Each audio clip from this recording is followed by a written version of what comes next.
Well, good morning. It's been a little bit, and what you can see in front of you is my 2015 Jeep Wrangler. You're probably going to wonder why is it on a hunting and fishing channel along with some of my drone stuff. Well, we all have things that we like to do. And to do those things, we have to have something that gets us there, right? So I noticed when the weather got real cold that this was squealing on startup, and then it continued to get a little bit worse. And I'm pretty confident it's the belt. And instead of taking it to a shop or going to your brick and mortar stores and buying a belt, I could plan this out and went through Rock Auto and got a belt, two idlers, and a tensioner in case I need any of those for less than the cost of the belt and way less than taking it to a shop. And so the reason it'll be on my car channel, but you'll see it on this channel, is because I want you to be able to do it because it saves you money. It'll take you a little bit of time, but then you can spend the money on other stuff, for hunting, for fishing, whatever you like. So first steps today, I'm gonna pop off the engine cover, and then I'm gonna take this intake tube off, which takes like two 10mm bolts and a flathead screwdriver, and then we'll get in there and I'll kind of show you some of the quirks about changing the belt on a 3.6 liter Pentastar, mainly that the alternator's backwards. So join me, I'll rearrange the camera a little bit so you can get in there and see. I'm gonna grab a set of tools and we're gonna try and knock this thing out in short order. That way I can go do some other stuff today. So there is one tool that you'll need that isn't what you'll get out of your generic toolkit. Like I bought a gear wrench set off of Amazon for like $85. That has everything I need. You'll either need the belt tensioner tool, or the square that's in there, I'll show you in a little bit, is able to take a 1/2 inch breaker bar. And so that'll be my weapon of choice this morning, to get that tensioner to back off enough. And I think what we'll try and do is, I know I said I'd bought idlers and the tensioner, but we're going to try, here's that first 10mm bolt, we're going to try just the belt first because it should be easy and quick enough to do. And the one thing I didn't grab was I didn't grab the flathead screwdriver out of my toolbox in the garage that I'll need. So I'm going to have to run back and get that. Also didn't pop the engine cover off yet. It'll be a little more challenging than a stock JK or JL Wrangler. I do have both. One's going to be for my daughter to drive, and then one's for me to modify how I want. But I have one of those aftermarket front bumpers, and it makes it a little challenging because I can't get as close to the front end. I'm offset by about a foot or so, which I'm short, so that doesn't help. It just means that I'm going to have to lean over or stand up on the bumper or something to do whatever I need to do. There we go. There's a screwdriver. I disappeared to go to the garage. Can't actually pull it in the garage right now because I have too much stuff and two motorcycles in the way. So again, I popped the engine cover off. I've taken the two 10mm bolts off. And then the hose clamps you can use, I think it's like an 8mm if you wanted to. But a flathead screwdriver works fine because these are the slotted ones. You've got one up here that you can probably see me messing with that goes to the intake. And then you've got one right here by the airbox, which actually the camera's on the airbox, so I might mess something up a little bit. And the other thing you want to keep in mind when you pop this intake tube off, there is a mass airflow sensor plug, I believe, on the bottom underneath near the intake side. You also want to take this hose loose from the coolant overflow. And then it should be just as simple as you start wiggling it, and just like that, things come loose. Well, they're supposed to come loose. How about that? There we go, we're loose. And then the plug is down here somewhere, right there, which should just be a easy connector to push in and pull the plug off. Maybe not. There we go, just like that. And then this whole thing comes out of the way, and it gives you a little bit more room to work. And so I told you there were some quirks with every kind of vehicle. Oh, dropping bolts over here. One of the ones you'll see is this alternator is mounted backwards. So, safety tip, disconnect your negative battery cable. I'm going to ignore my own advice because I don't intend to take this all the way loose. I'm going to take the two, I think they're 15s. There's like a 16 and a 13 down there. And I'm just going to back that off enough to get this belt out of the way. And then you can see kind of down here, there's that little 1/2-inch piece for the tensioner. And so I'll take my 1/2-inch ratchet and I'll come in on the other side of this coolant line, and I'll take it and I'll pull the bar to the driver's side of the vehicle so it pushes the tensioner to the passenger side. And then I'm going to snake the belt off of that smooth pulley. And I'll get all that off, take the alternator loose, and then put the new one on. And my hope is I'll drop it down through the top. So let me get to work on that and see how it ends up. So join me as I continue to mess with this thing.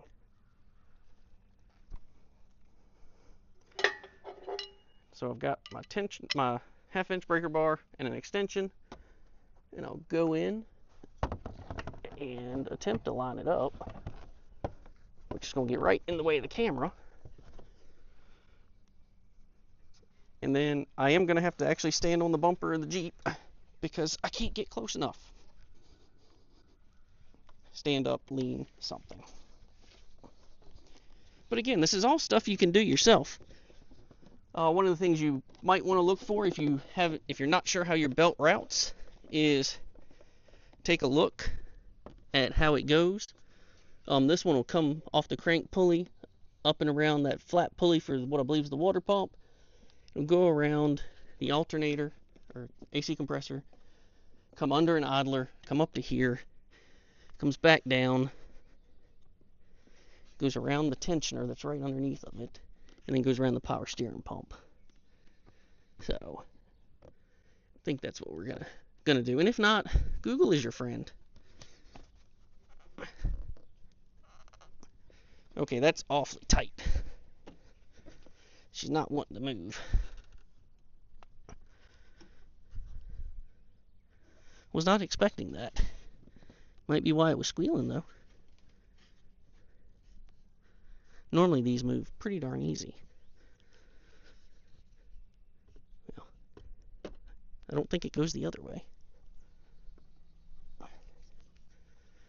The other thing is if you're pulling on this super hard, you don't want it to pop you in the face. So be careful there.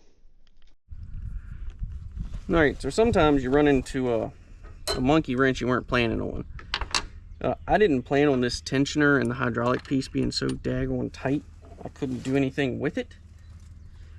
So instead of moving that thing back and potentially busting a 1/2-inch breaker bar into my face, I just went and got the new tensioner, and it has 2 bolts, and it looks like they're 13 mils. There's your little hydraulic unit.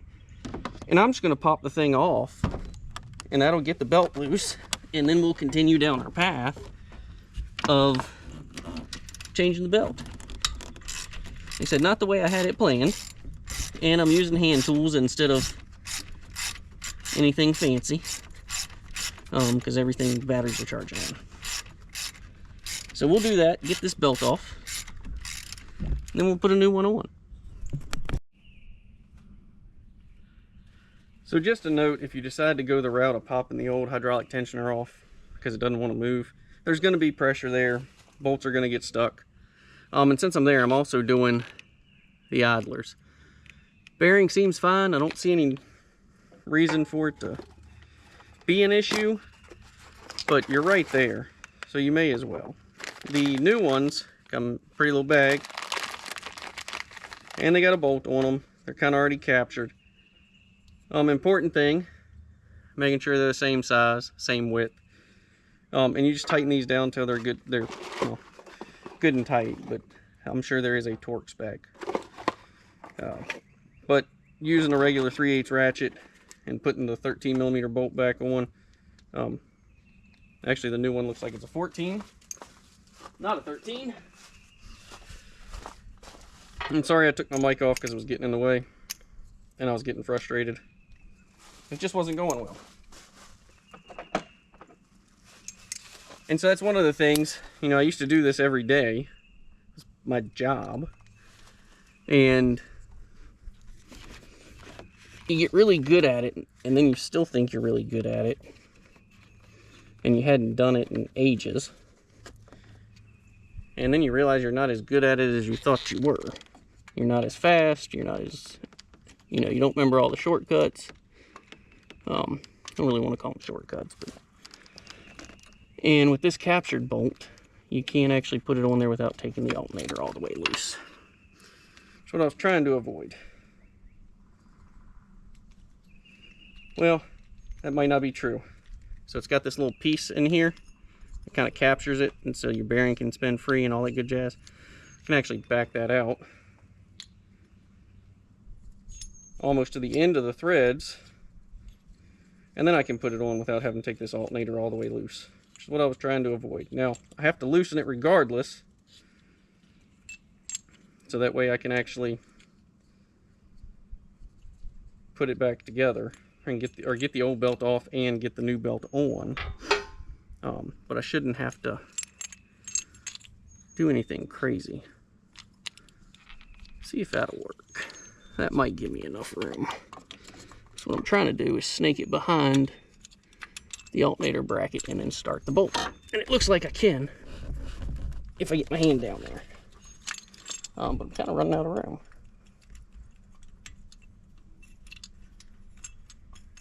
So that's the fun part about working on vehicles.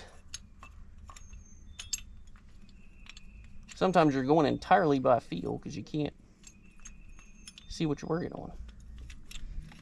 And I don't think it worked the way I wanted it to.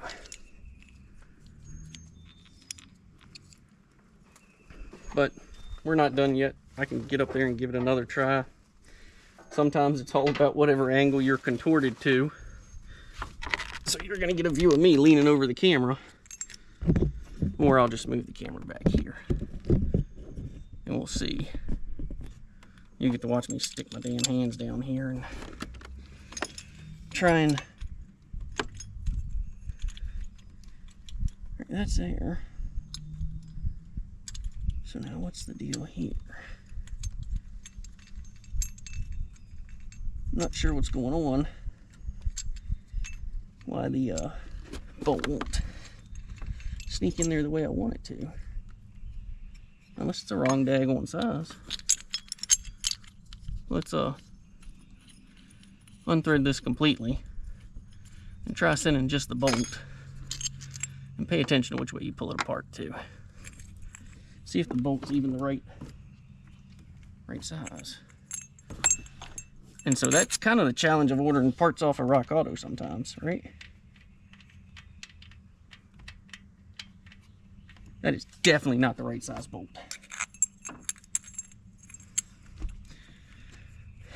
But I think we have a way around that. Because once you pull these brackets off, they look identical. And the original bolt has a little conical head on it that captures just like that. And how much you want to bet that's going to work like a charm? Let's find out.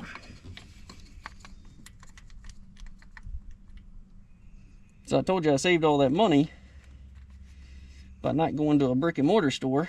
Well, sometimes those are the challenges you run into.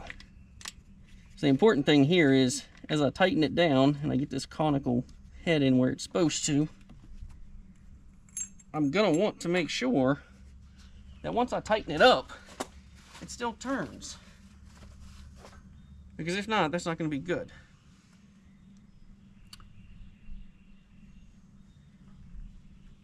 So we'll get the extension on here, we'll grab the ratchet, and we'll see if we can get it to tighten down, and then we'll do the exact same thing on the other side. Unless you put the socket on before you put the extension on. Don't do that. That's just kind of doing things backwards. Doesn't really help your case. So my first clue that something probably wasn't right was when the head of the bolt was a 15 and not a 13 like what came off of there. So now I got that tight. Let's make sure the idler spins.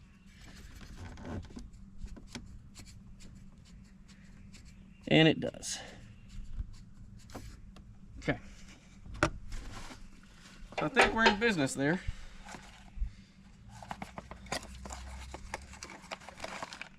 Second one's the same way too. Gonna go ahead and pull the bolt and little spacer things out.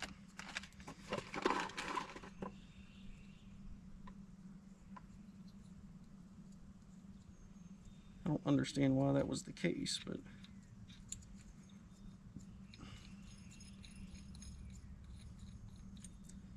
it's the way it goes sometimes.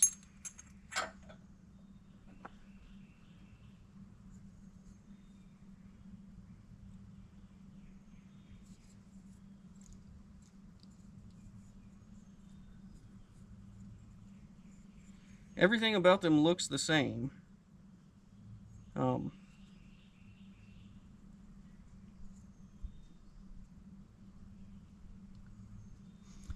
I'm hoping we're going to be all right. Now I got to sneak that other one out, which that one's not going to be fun either, but we'll give it a shot. It's one of those things, since you're here, just replace it all.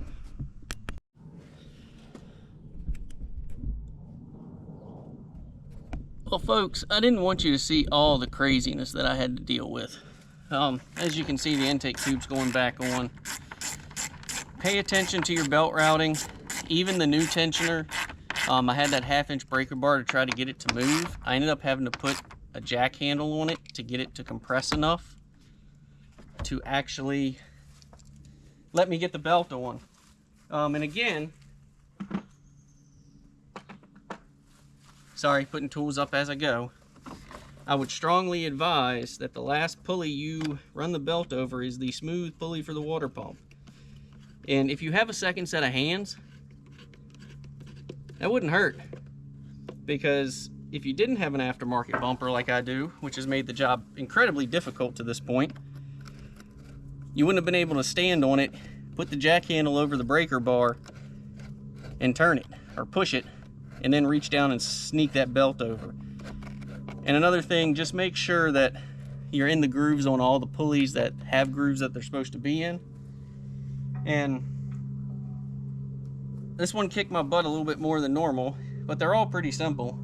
And I think it took me about an hour, because I had some challenges with the hydraulic tensioner and then with getting everything lined back up. And then one of the idlers just didn't want to spin. So I thought I was going to put an old one back on, but what I didn't realize is a section of the old belt was caught behind it as I was pulling everything apart and putting things back together at the same time.